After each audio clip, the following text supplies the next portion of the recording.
A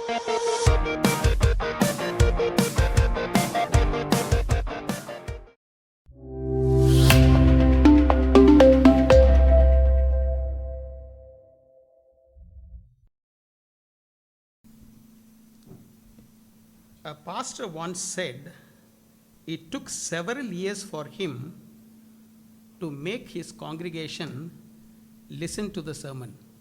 एक पासवान ने एक बार बताया कि उसे कई साल इस बात में लग गए अपनी कलीसिया को समझाने में कि उन्हें संदेश को सुनना चाहिए. It may look little strange. सुनने में बड़ी अजीब लगती है ये बात. People hear the sermon. लोग उपदेश सुनते हैं. People don't sleep. लोग सोते भी नहीं हैं. But they say they don't actively listen to the sermon. परंतु लोग कहते हैं कि वो बड़े ध्यान से नहीं सुनते हैं उपदेशों को. So when we have small babies, that is my son and daughter, they were very small babies. तो जब हमारे घर में एक छोटा बच्चा जन्म लेता है, जैसे मेरे घर में मेरी बेटी थी, मेरा बेटा था, We used to feed them milk in the feeding bottle. तो हम उनको दूध जो है वो दूध की बोतलों में पिलाया करते थे. Many times we see the bottle, they will be keeping it, but the milk will be still there on the bottle. और कई बार हम ऐसा देखते थे कि उनके मुंह में बोतल लगी हुई है मगर दूध जो है वो बोतल में ही है. We may be thinking that they are taking the milk inside, और हमें लगता था कि दूध तो पी रहे हैं, but the milk is not going inside. परंतु वो दूध अंदर नहीं जा रहा होता It is था, just only going up to the mouth. बस वो मुंह तक ही जा रहा होता था. Why? क्यों? The milk is on the right temperature, दूध का जो तापमान है वो भी सही होता था right sweetness, और उसमें मिठास भी सही होती थी. and everything is perfect. सब कुछ सही होता था दूध में. Why it is not going inside? परंतु वो अंदर क्यों नहीं जा रहा होता था बच्चे के? Why they are not swelling? क्यों नहीं वो ले रहे थे दूध अंदर? They don't want it. वो नहीं चाहते थे Why they लेना. don't want it? क्यों नहीं चाहते थे लेना? There is no appetite. क्योंकि भूख ही नहीं है उनको. When there is no appetite, जब कोई भूख ही नहीं है what best you give, तो आप कुछ भी अच्छे से अच्छा दे दें, अंदर जाता नहीं है. it doesn't go inside.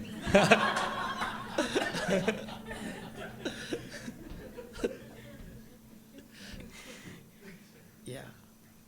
But if the child is hungry, परंतु यदि एक बच्चा भूखा है, even the milk temperature is not good, अगर दूध का तापमान भी सही नहीं even है, the consistency is not good, वो हो सकता है अच्छी तरीके से नहीं भी बना हो, you just put it on the mouth, बस आप उसको मुंह पे लगाइए, it just goes inside. वो सब कुछ अंदर ले लेगा. So if the appetite is not there, अगर भूख नहीं है you have to give them medicine. तो आपको उनको दवाई देनी पड़ती है. So that is what the pastor is telling, that he took years to make the people to take the word of God inside. तो यही वो पासवान बताना चाह रहे हैं कि उनको कई साल लग गए कलीसिया को ये सिखाने में कि उन्हें किस तरीके से परमेश्वर के वचन को अंदर लेना है. Unless we know that God speaks to us through his word, we will not be so serious about God's word. जब तक कि हम ये नहीं जानेंगे कि जो भी उपदेश यहाँ से दिए जाते हैं वो परमेश्वर ही हमसे बात कर रहे होते हैं, तब तक हम उस बात को बहुत गहराई से नहीं ले सकते हैं. So this is the pastor of his church. तो ये पासवान थे दूसरे चर्च के. I am not talking about the same thing for our church. मैं अपनी कलीसिया के लिए ये बात नहीं कह रहा हूँ. I believe that you are all taking the word inside seriously. मैं समझता हूँ कि आप लोग जितने भी यहाँ बैठे हैं सब लोग वचन बहुत ध्यान से सुनते हैं. So we are now coming into we are studying the Gospel of John. तो हम लोग अभी इस समय यूहन्ना रचित सुसमाचार पे अध्ययन कर रहे हैं. And we have seen that the main theme of the Gospel of John is believing to have everlasting life. और हमने अभी तक जितना भी अध्ययन किया है हमने यही देखा है कि यूहन्ना रचित सुसमाचार का जो मुख्य उद्देश्य है वो ये बताना है कि विश्वास ही से अनंत जीवन हमें प्राप्त होगा. I just before we go, I just wanted to tell you one small biblical translation. इससे पहले कि मैं आगे बढ़ूं, मैं आपको एक वचन का एक अनुवाद बताना चाहता हूं. Some translation says everlasting and some says eternal. कुछ अनुवादों में शाश्वत लिखा है और कुछ अनुवादों में अनंत लिखा है. God gives us eternal life, or some says God gives everlasting life. कोई वचन कहता है कि परमेश्वर हमें शाश्वत जीवन देते हैं, कोई वचन कहता है कि परमेश्वर हमें अनंत जीवन देते Of हैं। course, both are okay. दोनों ठीक हैं, But I would like to go with King James Version or New King James Version. परंतु मैं अंग्रेजी बाइबल के किंग जेम्स वर्जन और न्यू किंग जेम्स वर्जन को ज़्यादा पसंद करता हूँ। It says, God is eternal और वो ये बताता है कि परमेश्वर जो है वो शाश्वत है and God gives us everlasting life. और परमेश्वर जो हमको देते हैं वो अनंत जीवन है। And what he believes eternal means no beginning and no end. और शाश्वत का मतलब समझता है कि जिसकी ना तो कोई आदि है ना कोई अंत, Only God has no beginning and no end. और केवल परमेश्वर ही है जिसकी ना तो कोई शुरुआत है और ना कोई अंत है। What God gives us is everlasting life. और जो परमेश्वर हमको देते हैं वो एक हमेशा की जिंदगी है। We have a beginning, उसकी शुरुआत तो है, but God takes us everlasting. That is, it has no end. परंतु उसका कोई अंत नहीं है। And according to this theme, और इस उद्देश्य के तहत John 3rd chapter seems to be the theme chapter of John's gospel. और उस तरीके से मैं कह सकता हूं कि यूहन्ना उसका तीसरा अध्याय पूरी यूहन्ना पुस्तक का मुख्य अध्याय है। It talks about believing to have eternal life. क्योंकि ये बात करता है कि विश्वास ही से अनंत जीवन प्राप्त होगा। Believing and have everlasting life. विश्वास करिए और अनंत जीवन पाइए। We can use both interchangeably. और दोनों को आप आपस में इस्तेमाल कर सकते हैं। Here Jesus had a discussion with a person called Nicodemus. और यहाँ पर हम देखते हैं कि प्रभु यीशु मसीह का यहाँ पर वार्तालाप चल रही है एक व्यक्ति से जिसका नाम है Nicodemus. The Nicodemus was not an ordinary person. और निकोदेमुस कोई साधारण मनुष्य नहीं था। Something about him is told in this passage. और उसके बारे में कुछ चीजें इस अध्याय में बताई गई हैं। Number one, he is mentioned as a Pharisee. पहली चीज जो उसके बारे में बताई गई है वो ये कि निकोदेमुस एक फरीसी था। The Pharisee, the word means separated person. और फरीसी शब्द का अर्थ होता है अलग किया हुआ, Separated one. अलग किया हुआ। I think you also know the word holiness, the Bible talks of holiness, is also separation. और मैं जानता हूं कि आप लोग भी जानते हैं कि वचन में जब भी पवित्रता की बात होती है तो उसका भी मतलब यही होता है अलग किया हुआ। These Pharisees, they were not bad people. और ये फरीसी कोई खराब लोग नहीं थे। They wanted to uphold the Jewish tradition and the Jewish religion and to preserve the Jewish identity.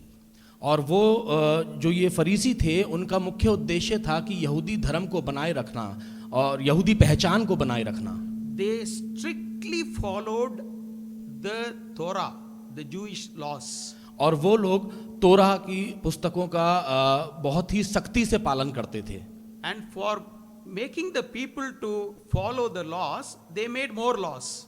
और तोरा के नियमों को पालन करने के चक्कर में उन्होंने और भी कई नियम बना डाले। To follow the laws, they made extra laws. तो उन नियमों को पालन करने के चक्कर में उन्होंने और अधिक नियम बना दिए। So over a period of around 600 years, तो करीब 600 साल के उनके इतिहास में this has become more of a ritualistic religion than a spiritual movement. तो यहूदी धर्म एक आध्यात्मिक धर्म ना होकर रीति रिवाजों के ऊपर केंद्रित हो गया। So they always say that you have to do these things strictly if you want to please God. और उनका कहना ये होता था लोगों से कि आपको ये करना है, ये करना है, ये करना है यदि आप परमेश्वर को खुश करना चाहते हैं तो। That is why it was very difficult for Jesus to first break their ritualistic traditions. इसलिए प्रभु यीशु मसीह के लिए बहुत मुश्किल था कि कैसे इन रूढ़िवादी रीति रिवाजों को तोड़ा जाए। And second, he was called a ruler of the Jews. और दूसरा जो निकोदेमुस के बारे में हम पढ़ते हैं उसको कहा गया है वो यहूदियों का शासक था। When the Israelites came back from their Babylonian captivity under Ezra and Nehemiah, जब इजराइली बेबीलोन की गुलामी से वापस लौटे एजरा और नहमाया की अगुवाई में, there were no kings. तो उनका कोई राजा नहीं था। Later on we see that the Romans came and they started ruling the Israelites. और बाद में हम देखते हैं कि रोमी साम्राज्य आया और वो उन पे शासन करने लगा। Since Jerusalem being the holy city, these people, they took the power from the Romans and they were ruling the people on behalf of the Romans. और क्योंकि यरूशलेम जो थी वो एक पवित्र स्थान था, तो इन लोगों ने रोमी साम्राज्य के साथ मिलकर वहां पर सत्ता बांटी।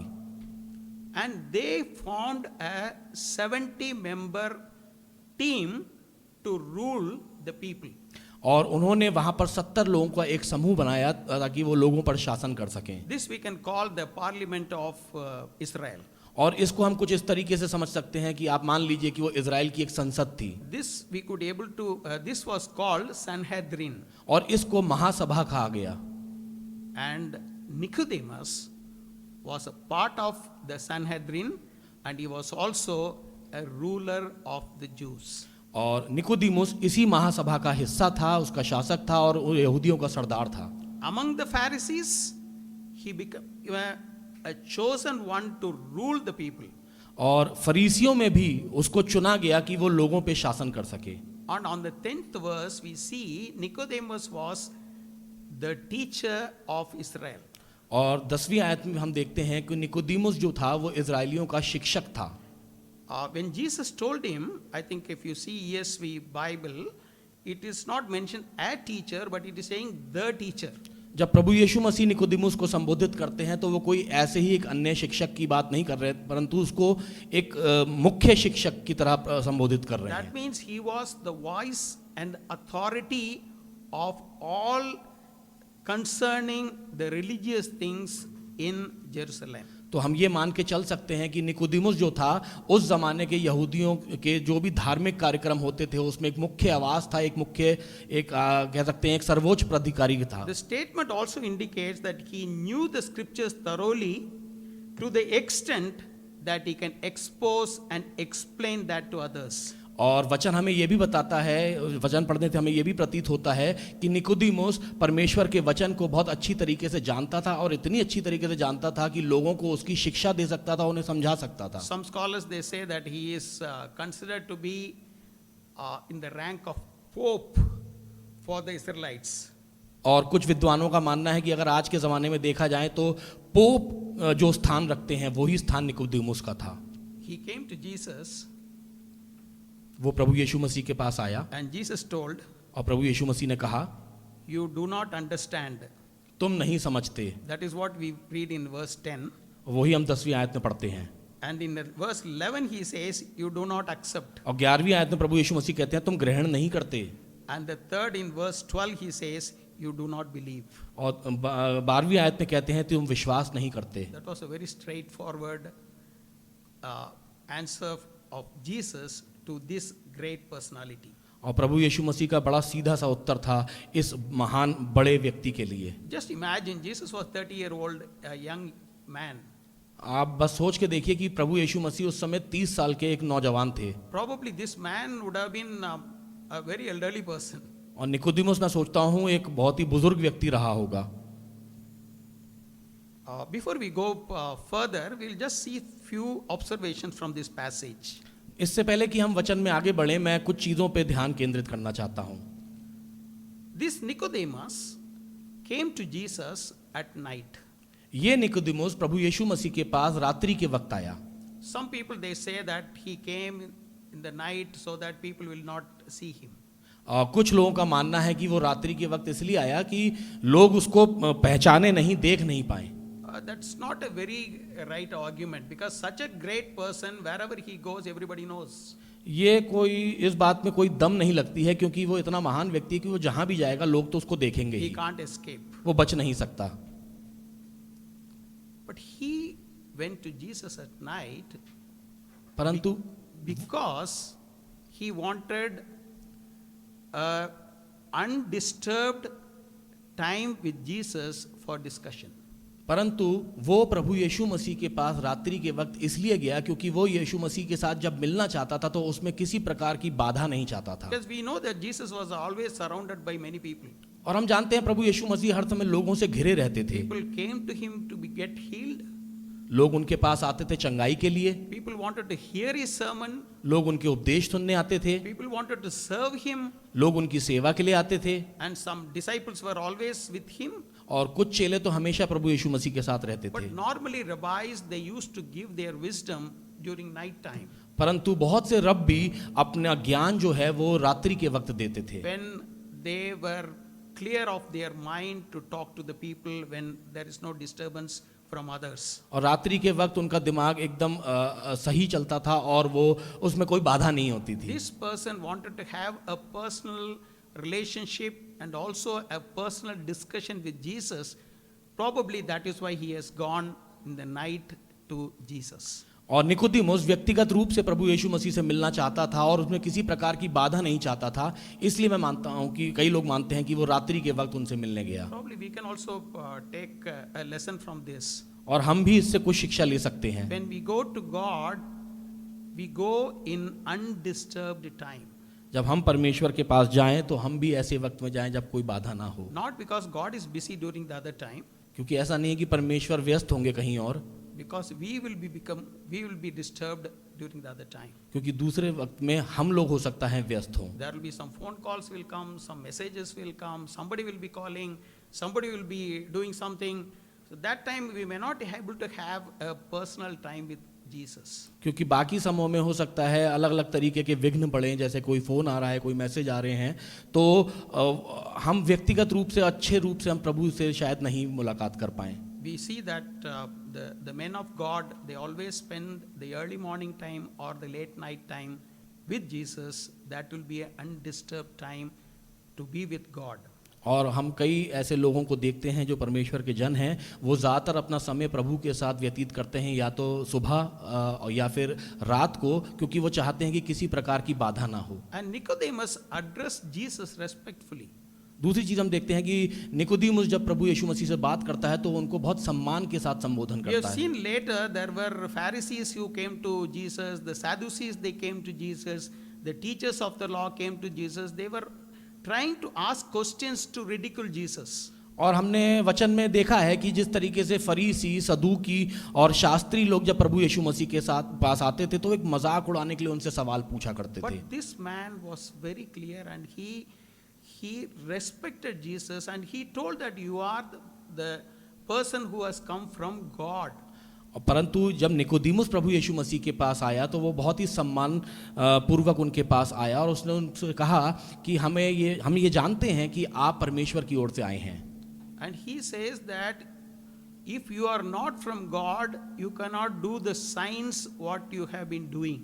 और वो कहता है कि यदि आप परमेश्वर की ओर से नहीं आए होते तो जो चिन्ह आप दिखाते हैं वो आप नहीं दिखा सकते थे। John has mentioned only one sign. Probably Jesus would have done many signs by this time. यूहन्ना की पुस्तक अगर हम पढ़ेंगे तो अभी तक यूहन्ना ने केवल एक ही चिन्ह की बात करी है, परंतु हो सकता है इस समय तक प्रभु यीशु मसीह कई प्रकार के चिन्ह दिखा चुके हैं। So he wanted to give all the respect to Jesus. तो निकोदेमुस प्रभु यीशु मसीह को सारा सम्मान देना चाहता था। But suddenly Jesus cut short his introduction and he started his sermon. परंतु प्रभु यीशु मसीह ने उसकी बात को बीच में ही काटा और अपना उपदेश देना शुरू किया। And the third observation, Jesus used the phrase born again. और तीसरी चीज जो हम देखते हैं इसमें कि प्रभु यीशु मसीह यहाँ पर एक वाक्य का प्रयोग करते हैं जिसका मतलब है पुनर्जन्म। We say born again or regeneration. हम कहते हैं पुनर्जन्म या नए सिरे से जन्म। This born again is also can be read as born from above. तो इस नए जन्म को हम ये भी कह सकते हैं ऊपर से जन्मा हुआ। These are all one of the same. एक ही बातें हैं दोनों। And Nicodemus understood that it is born again. और निकोदेमुस समझ गया कि ये नए जन्म की बात हो रही है। And Jesus said two things, that no one can see the kingdom of God unless he is born again.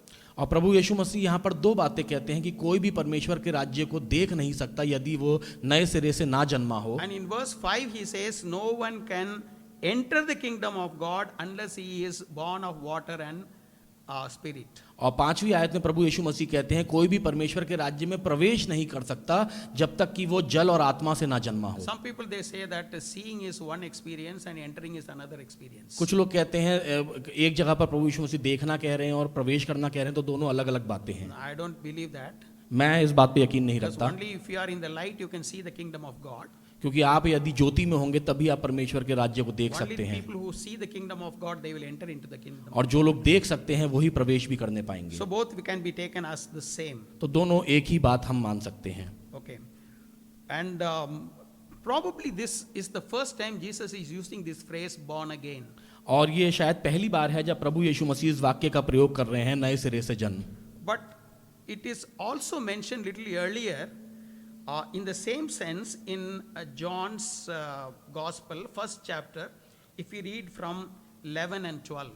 और यही बात यूहन्ना के पहले अध्याय उसकी 12वीं और 13वीं आयत में भी लिखी है। It is mentioned, but to all who did receive him, who believed in his name, he gave the right to become children of God, who were born not of blood, nor of the will of the flesh, nor of the will of man, but of God. पर जिन्होंने उसे अपनाया उन सबको उसने परमेश्वर की संतान बनने का अधिकार दिया। परमेश्वर की संतान के रूप में वह कुदरती तौर पर ना तो लहू से पैदा हुआ था, ना किसी शारीरिक इच्छा से, और ना ही माता पिता की योजना से। I think most of the things that what we want to learn, it's all here, because it's talking about becoming a children of God, becoming born into the family by the, not by the blood, not by the flesh, but by the Spirit of God. तो जितनी चीज़ें हम सीख सकते हैं, मैं समझता हूँ इन दो आयतों में हम सीख सकते हैं कि परमेश्वर की संतान होना क्या होता है, एक नया जन्म क्या होता है, परमेश्वर के परिवार में जन्म लेना क्या होता है। And Nicodemus was not aware of this. परंतु मैं समझता हूँ कि निकोदेमुस इस बात से अनभिज्ञ था। And another observation, Jesus said, born of water and spirit. और दूसरी चीज़ जो मैं यहाँ पर बताते हैं वो ये है कि प्रभु यीशु मसीह ने एक शब्द का प्रयोग किया, जल और आत्मा से पैदा होना। And this is one phrase which has been disputed by many scholars. और ये एक ऐसा वाक्य है जिसमें कई सालों से बहुत बहस हुई है। And some people they say water is water baptism. और कुछ लोग कहते हैं जब प्रभु यीशु मसीह यहाँ पर जल का प्रयोग करते हैं तो उसका मतलब है जल का बपतिस्मा। Then if you want to born again, then you have to take water baptism. कि यदि आप नया जन्म लेना चाहते हैं तो आपको जल का बपतिस्मा लेना पड़ेगा। But I don't think that the passage talks like that.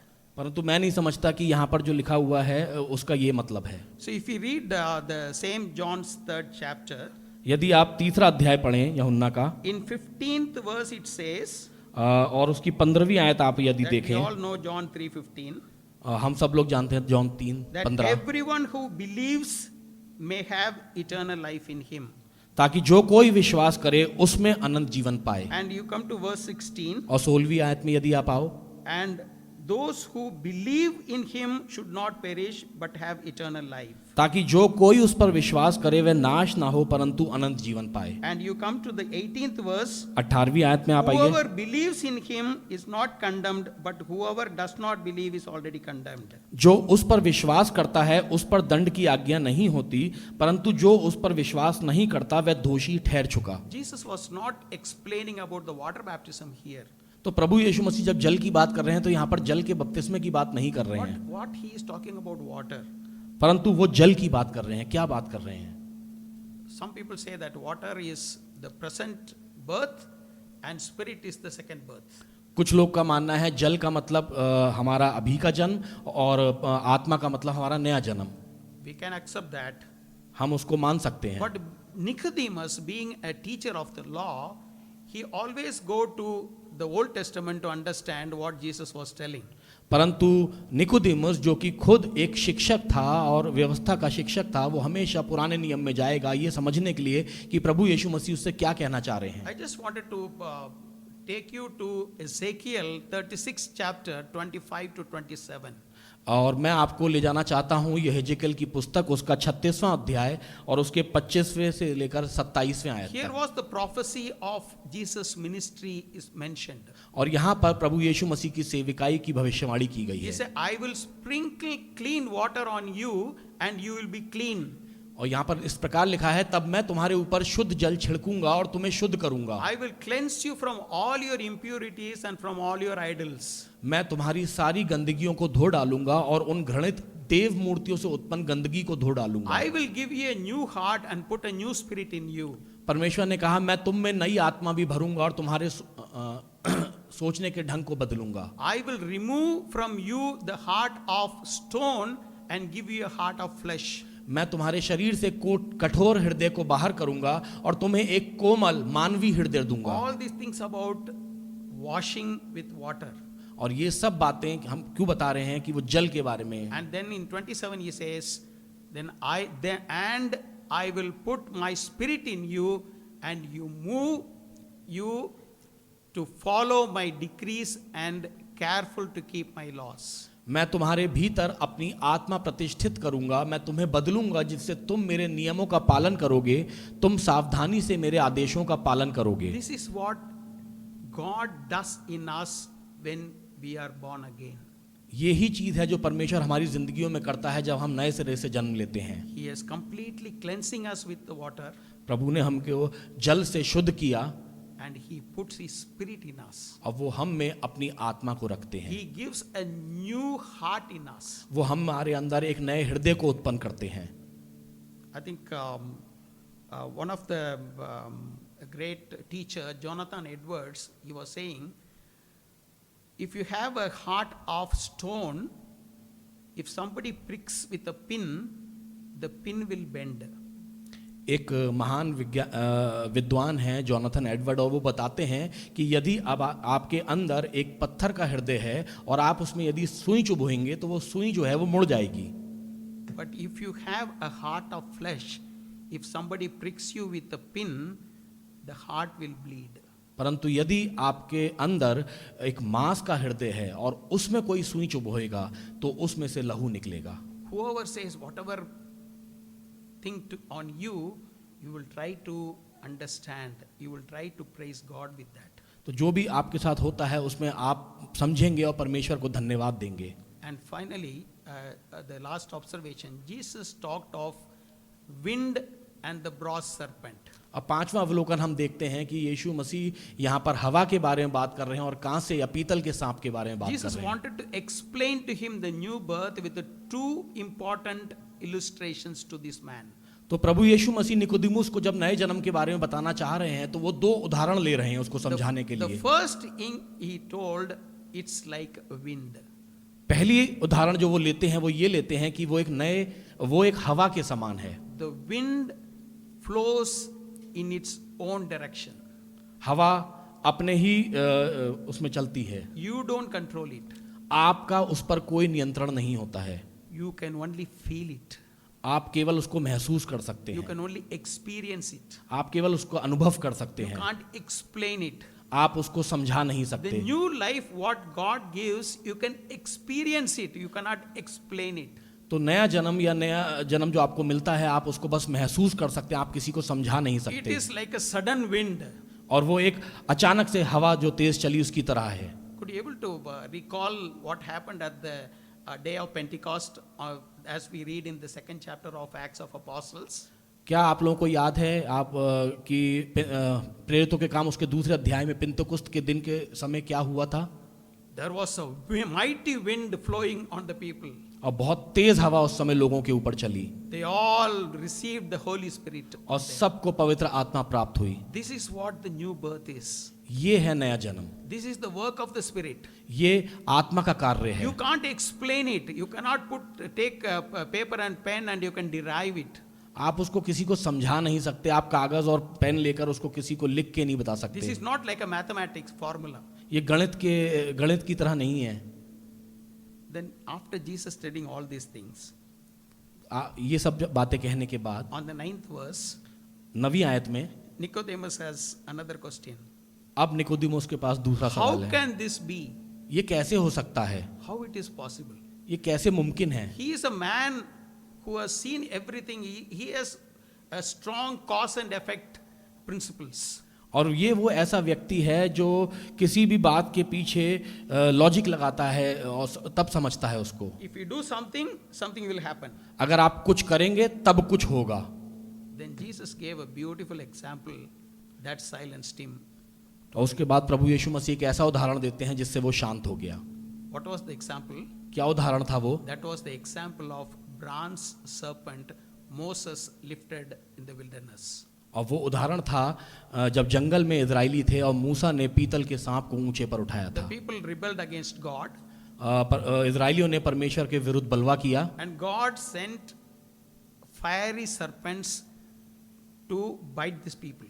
और परमेश्वर ने विष वाले सांप उनके बीच में भेज दिए ताकि वो उनको काट सकें। Not on the Egyptians, but on the Israelites.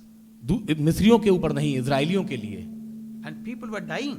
और लोग मर रहे थे। Whoever is bitten by the snake, they were all dying. जिनको भी सांप काट रहा था वो लोग सब मर रहे थे। They came to Moses.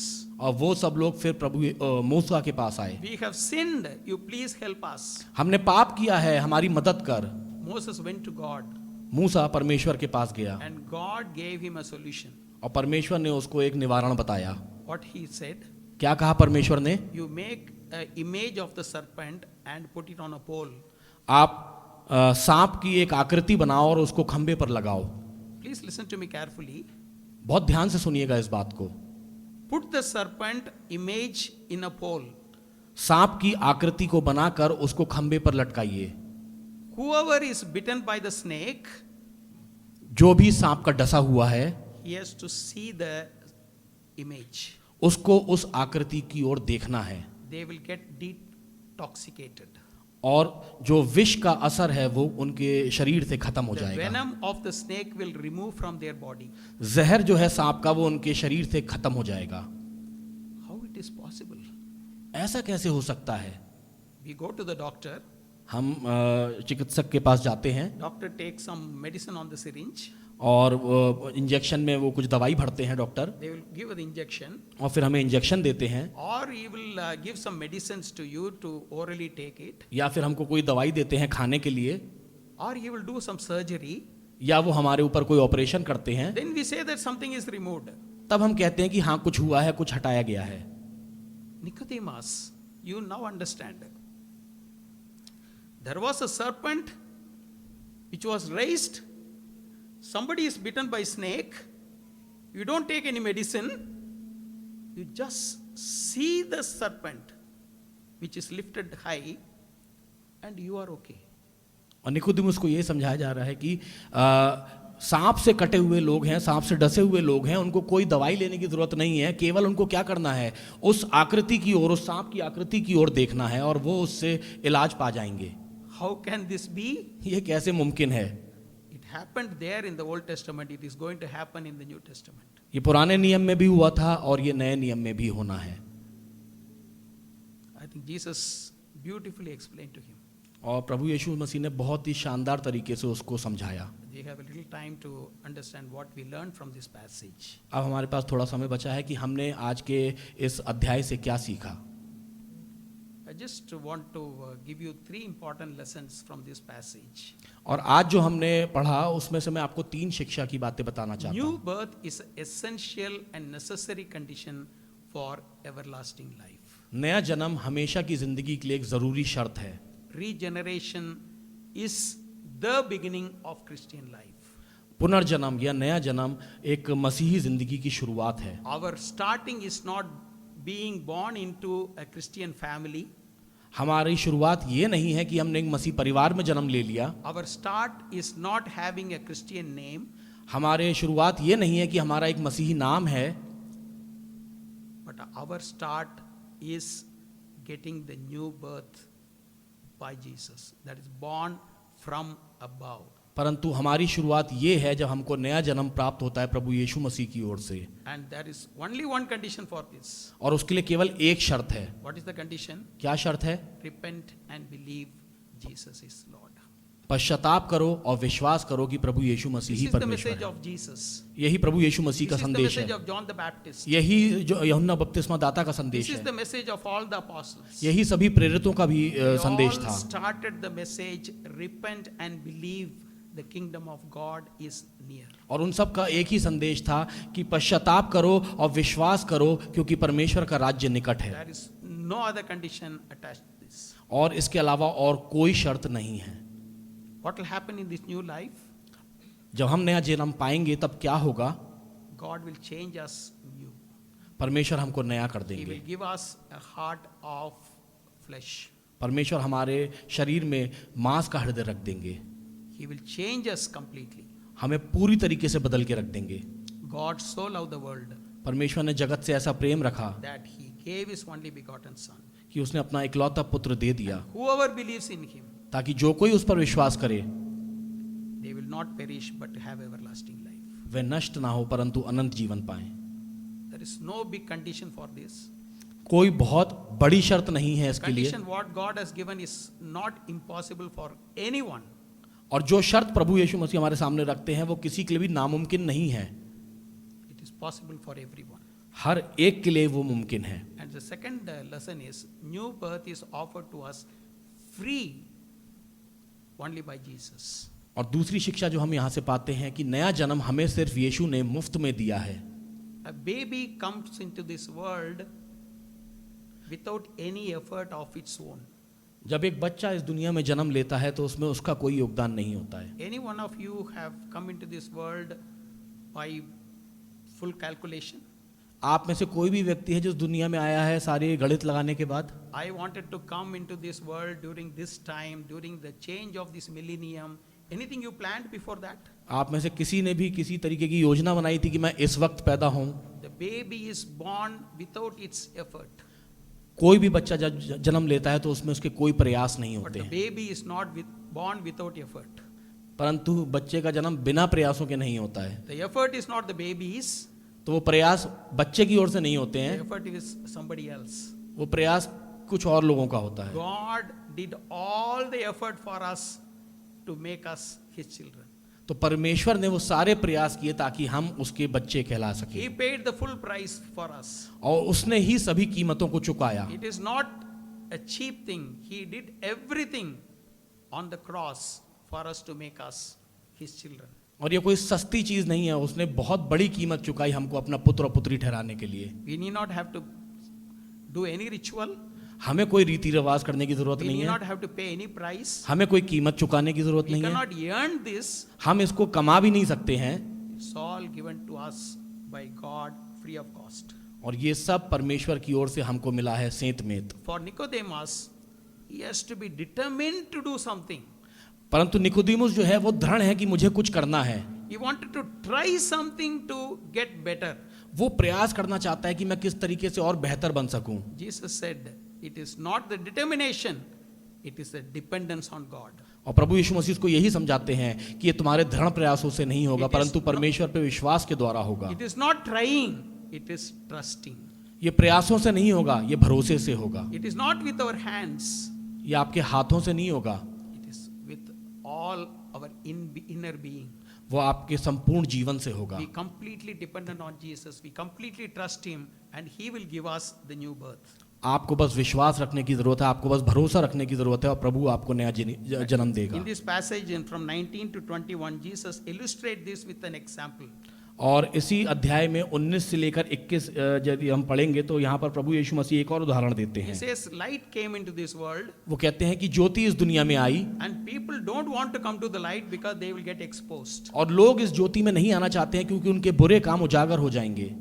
But if some people come into the light, will they be exposed or not? परंतु कुछ लोग यदि ज्योति में आएंगे तो क्या उनके बुरे काम उजागर होंगे They कि will नहीं? also be exposed. वो भी उजागर होंगे, But not only exposed, they will be all their sins will be erased. परंतु केवल उजागर ही नहीं होंगे बल्कि मिटा भी दिए The जाएंगे। blood of Jesus will erase all their things. प्रभु यीशु मसीह का लहू आपके सभी पापों को मिटा Whoever देगा। comes to that light, जो भी उस ज्योति में आता है he will make us white. प्रभु यीशु मसीह उसको श्वेत कर देंगे, And that is what the life that Jesus gives us. और वही वो ज्योति है जो प्रभु यीशु मसीह हमको देते हैं, And they enjoy the life in Jesus. और वो फिर प्रभु यीशु मसीह में जीवन का आनंद लेते हैं। And then we see one more thing. We receive the new birth because of Jesus lifted up on the cross for us. हमें नया जन्म इसलिए मिलता है क्योंकि यीशु को हमारे लिए क्रूस पर चढ़ाया गया। When the snake was lifted up, जब उस सांप को उठाया गया people got the deliverance. लोगों को छुटकारा मिला। And Nicodemus was trying to understand. और निकोदेमुस ये समझने की कोशिश कर रहा है, He says, people will get deliverance only by Jesus lifting up on the cross. और वो ये कहना चाह रहे हैं कि लोगों को छुटकारा तभी मिलेगा जब प्रभु यीशु मसीह ऊंचे पर चढ़ाए When जाएंगे। we say, when the Bible says lifted up, जब It is not just nailing on the cross. जब बाइबल कहती है कि प्रभु यीशु मसीह ऊंचे पर चढ़ाया गया है तो उसका केवल मतलब ये नहीं है कि वो क्रूस पर चढ़ाए गए, It also talks about Jesus being glorified and exalted even on the cross. परंतु उसका अर्थ ये भी है कि प्रभु यीशु मसीह ऊंचे पर उठाए गए अपनी महिमा में, अपनी मृत्यु के द्वारा। It not only his resurrection is glorious, even his death is glorious. तो महिमा उनको खाली उनके पुनरुत्थान से ही नहीं मिली, परंतु उनकी मृत्यु से भी उनको महिमा He milli, was lifted up above everything. और वो हर एक चीज से ऊपर उठाए गए। Nicodemus understood it. और निकोदेमुस इस बात को समझ गया। Probably John has not mentioned about his reactions. और यूहन्ना की पुस्तक में हमें निकोदेमुस की प्रतिक्रियाएं नहीं दिखती हैं, It's not even he mentioned that he said thank you and he went. और ये भी नहीं लिखा है कि निकोदेमुस ने कहा धन्यवाद और फिर वो चला गया। But when we come to the end of John's gospel, परंतु जब हम यूहन्ना सुसमाचार के अंत में आते हैं, if you read the 19th verse, 19th chapter, 38 and 39, और यदि आप 19वें अध्याय में 38वीं और 39वीं आयत देखेंगे, this same Nicodemus seen when Jesus was lifted up on the cross.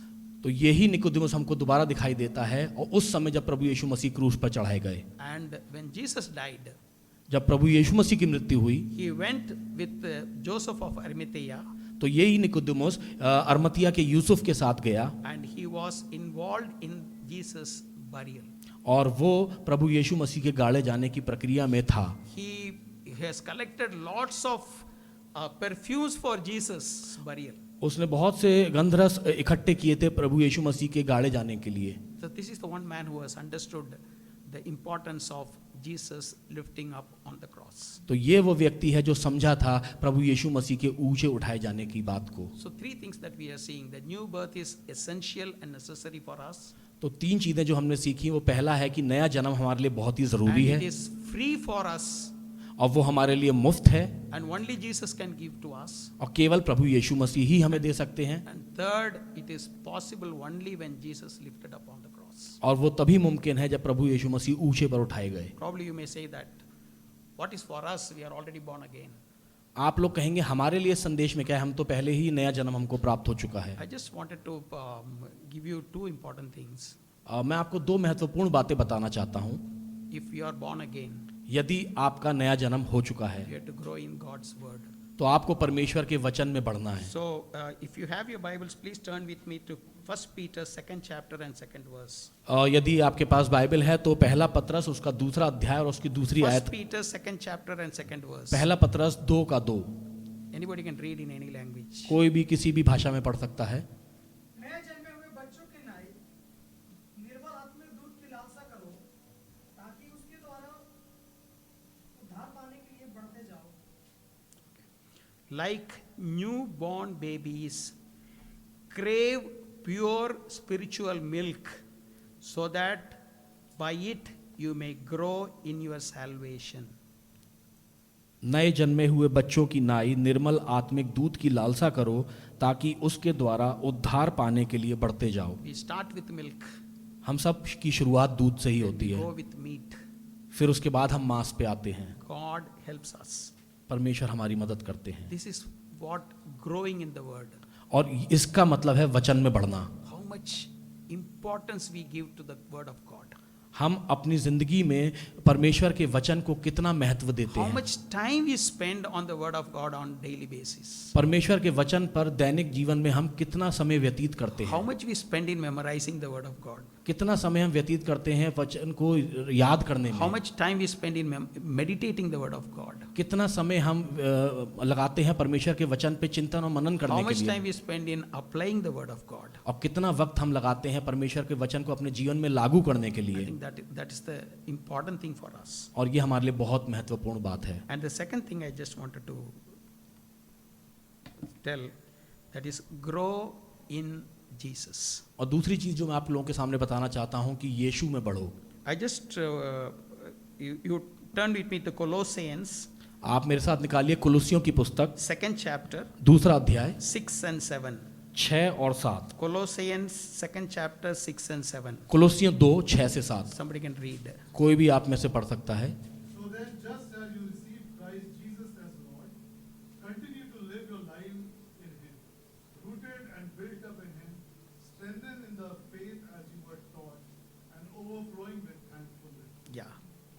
I think this is so beautifully he is writing that if you have received Jesus Christ as Lord, that is, you are regenerated or you are born again, what is the next? और बहुत ही अच्छी तरीके से यहाँ पर बताया गया है कि जब आपने प्रभु यीशु मसीह को ग्रहण कर लिया है, इसका मतलब आपका नया जन्म हो चुका है। अब इसके आगे क्या?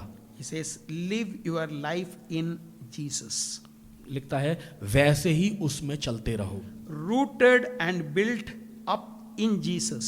और उसी में जड़ पकड़ते और बढ़ते जाओ। Strengthen in the faith, विश्वास में दृढ़ होते जाओ overflowing with thankfulness. और अत्यंत धन्यवाद करते रहो। Maybe we can make a big sermon on these topics. और इन विषयों पे हम एक बहुत अच्छा उपदेश तैयार कर Keeping सकते our हैं। trust in Jesus. हमारा भरोसा प्रभु यीशु मसीह पर बनाए Thanking रखना, Him for everything. प्रभु यीशु मसीह का धन्यवाद करना हर एक बात के लिए। We do not know why things happen to us. हमें नहीं पता हमारे साथ चीजें क्यों होती Many हैं। times we do not know why things happening and how things happening. All these things we may not know. और कई बार हमको लगता है कि हमें नहीं समझ में आ रहा है कि ये हमारे साथ क्यों हो रहा है, कैसे हो रहा है। The Bible says that we increase and overflowing with thankfulness. वचन मगर हमको बताता है कि धन्यवादी में बढ़ते रहो, That is what the beautiful life that God has given us. और यही वो सुंदर जिंदगी है जो प्रभु ने हमको This दी है। is the life of the new birth. ये है नया जन्म। May God bless you and help us that we could able to grow in the word. और परमेश्वर का धन्यवाद हो, और मैं चाहता हूँ कि हाँ, परमेश्वर हमारी सहायता करे वचन में बढ़ने के लिए। Shall we pray? आइए हम प्रार्थना करते हैं। Father God, we thank you and praise you for this wonderful time. परमेश्वर पिता, हम आपका धन्यवाद करते हैं सुंदर समय के लिए। Thank you, Lord, for the new birth that you have given us. परमेश्वर, हम धन्यवाद करना चाहते हैं आपका उस नए जन्म के लिए जो आपने हमको दिया है। Thank you, Lord, for the price that you paid for that, oh Father. परमेश्वर, हम आपका धन्यवाद करना चाहते हैं उस कीमत के लिए जो आपने चुकाई। Thank you, Lord, for Jesus lifted up on the cross that we could able to get the new life. परमेश्वर, हम आपका धन्यवाद करना चाहते हैं कि प्रभु यीशु मसीह ऊंचे पर उठाए गए ताकि हमको नया जीवन प्राप्त We हो thank सके। you and worship you, Lord. परमेश्वर, हम आपका धन्यवाद करते हैं और आपकी उपासना करते हैं। Help us, Lord, that we could able to grow more and more in you. परमेश्वर, हमारी मदद करिए कि हम आप में और अधिक बढ़ते चले Help जाएं। us, Lord, that we crave for your word of God. परमेश्वर, हमारी मदद करिए कि हमारे मन में परमेश्वर आपके वचन के लिए भूख बढ़ती चली जाए। In Jesus' name I offer this prayer. प्रभु यीशु मसीह के नाम से इस प्रार्थना को मांग लेते हैं। Amen. आमीन।